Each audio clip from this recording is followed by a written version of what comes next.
Eclesiastes 9:2. Tudo sucede igualmente a todos. O mesmo sucede ao justo e ao perverso, ao bom, ao puro e ao impuro. Tanto ao que sacrifica como ao que não sacrifica. Ao bom como ao pecador. Ao que jura como ao que teme o juramento.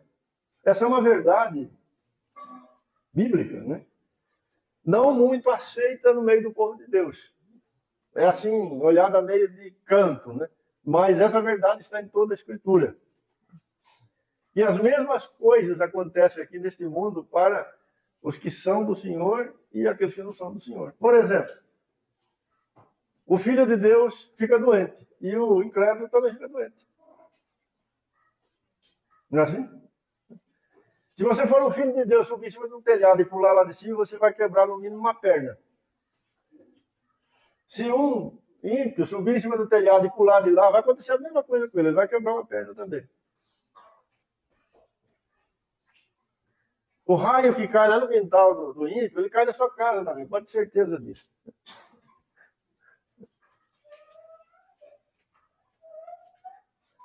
A palavra de Deus, ela mostra, né, com clareza que todos os homens aqui neste mundo estão sujeitos, né, a muitas coisas que, enquanto estivermos aqui, teremos que lidar com elas, sendo do Senhor ou não.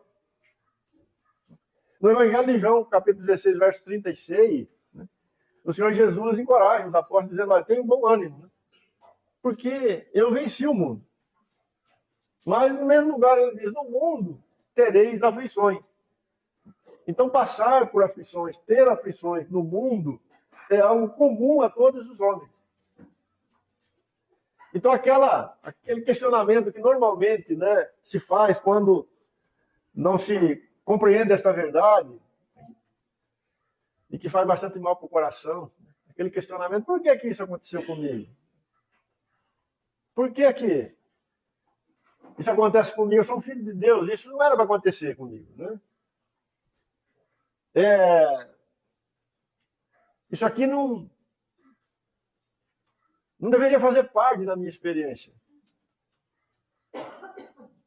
Mas as Escrituras mostram que nós partilhamos, né? Nós experimentamos, numa grande medida, as mesmas coisas que todos os homens experimentam. No Salmo 34, verso 19, diz assim: ó, muitas são as aflições do justo. Muitas são. Não são poucas, são muitas. Muitas. Então ser justo e falar assim: ó, eu só aceito uma afliçãozinha pequenininha, assim, pouquinha, não é verdade. São muitas. A parte final do versículo 19 é maravilhosa, né? Nós vamos ver isso mais para frente. Mas não pule a primeira parte. Mas o Senhor de todas o livra. O Senhor livra, mas são muitas as aflições do justo. Né? Isso não tem como pular, não tem como não experimentar. São muitas as aflições do justo. Em Eclesiastes, capítulo 7, vamos dar uma olhadinha nesse texto. Eclesiastes, capítulo 7. No dia da prosperidade, goza do bem. Mas no dia da adversidade, considera em que Deus fez tanto este como aquele, para que o homem nada descubra do que há de vir depois dele. Veja o que a palavra de Deus está dizendo aqui. No dia da prosperidade, goza o bem. Então notamos, né, que nem todos os dias as coisas vão estar a nosso favor. Né? Viveremos dias de prosperidade, como o texto está dizendo. Mas, com certeza, também viveremos o dia da adversidade. No dia da prosperidade, a palavra de Deus está dizendo: goza o bem. Ou seja, quando as coisas estiverem a nosso favor, só para a gente entender aqui o raciocínio, ou quando a estrada estiver na descida, glórias a Deus por isso. Mas a descida com certeza vai acabar. Né? Você vai ter que subir o morro do outro lado. Quando você estiver agradecido, a palavra de Deus está dizendo, goza isso, né? Dê graças a Deus por isso. Se alegre com isso. Paulo diz, eu aprendi a estar contente na abundância. Mas ele não parou aí. Ele disse, eu também aprendi a estar contente na escassez. Então ele viveu dias que ele tinha bastante, mas ele também viveu dias que ele não tinha nada. No dia da abundância, ou da prosperidade, devemos gozar o bem. Ou seja, quando estamos, por exemplo, com saúde, glórias a Deus, né? Levantamos animados, trabalhar, vai. Mas o dia que a gente acordar doente? No dia da saúde, desfrute da saúde e dê glórias a Deus por isso. Mas no dia da doença e no dia da adversidade, aí a palavra de Deus está dizendo assim, nesse dia você deve considerar, ou refletir, examinar atentamente, medir. E é bom que se diga, não negue a realidade desta hora. É para isso que a palavra está dizendo, para a gente considerar. Um grande erro, irmãos, é negar a realidade. O Senhor Jesus, em Marcos, capítulo 2, 17, ele disse assim, eu vim para os doentes. Eu não vim chamar aqueles que estão com saúde, eu vim chamar aqueles que estão doentes. Esse é um fundamento, né, que precisa estar presente na vida dos filhos de Deus.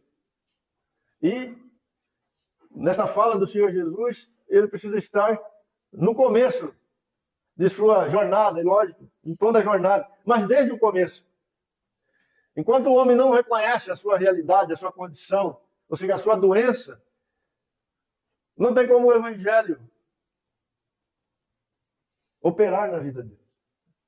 O Senhor Deus trabalha com a verdade. Então, considerar no dia da adversidade é examinar atentamente, é medir. É não negar a realidade. Existe no meio cristão hoje uma prática muito errada, que é negar a realidade. Tem gente que acha que se ela reconhecer que está com determinado problema, ela é incrédula. Ah, se eu falar que eu estou com esse problema, minhas palavras têm poder. Nossas palavras não têm poder nenhum, irmão. A única palavra que tem poder é a palavra de Deus. Se nós estamos com um problema, nós temos que dizer, eu estou com um problema. Se eu estou doente, eu estou doente. Se eu estou com um problema lá na minha casa, com meus filhos, com a minha esposa, com meus parentes, eu tenho problema. Se eu estou com dificuldade financeira, eu tenho problema, eu tenho dificuldade. Na hora da adversidade, não esconda ela, não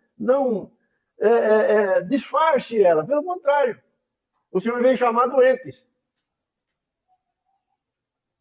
Paulo, no texto de Romanos que nós lemos, ele diz, eu passei fome, andei pelado praticamente, disse, fiquei nu. Imagina um apóstolo escrevendo uma carta para uma igreja e dizendo, irmãos, hoje eu me encontro nu. Nós não sabemos se ele fez isso assim, né, de uma forma direta, mas podemos ver Paulo falando disso em seus escritos. Há uma prática, né, em nosso meio que nega a realidade. Diz que nós devemos falar uma coisa diferente daquilo que estamos experimentando, que estamos vivendo. Isso não faz bem a ninguém. Está triste? Não, estou triste, mas vamos falar que eu estou alegre. Não tem coisa mais doida do que isso. O texto de Eclesiastes 7,14 diz algo impressionante, né? Considerem, no dia da adversidade, em que Deus fez tanto este como aquele. Ou seja, foi Deus que fez o dia da prosperidade e foi Deus que fez o dia da adversidade. O soberano Deus.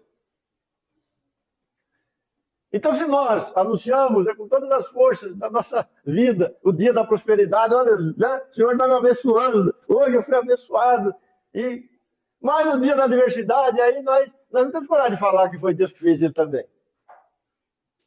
Mas foi ele que fez. Ou de onde que saiu esse dia? Se a minha e a sua adversidade não for fruto do nosso pecado, esse dia da adversidade é uma obra de Deus na nossa vida. E é aqui que nós devemos considerar, é aqui que nós devemos colocar o nosso coração. É isso que nós precisamos entender. Porque se a gente achar que é sempre o diabo, nós vamos errar feio. Considera em que Deus fez tanto esse como aquele, para que o homem nada descubra do que há de vir depois dele. Então, Deus, o soberano Deus, governa todas as coisas, e especialmente na vida dos seus filhos. E como Paulo disse escrevendo aos Romanos, né, todas as coisas que Deus faz, Deus caminha, que a mão de Deus prepara, é para o nosso bem. É para o nosso bem.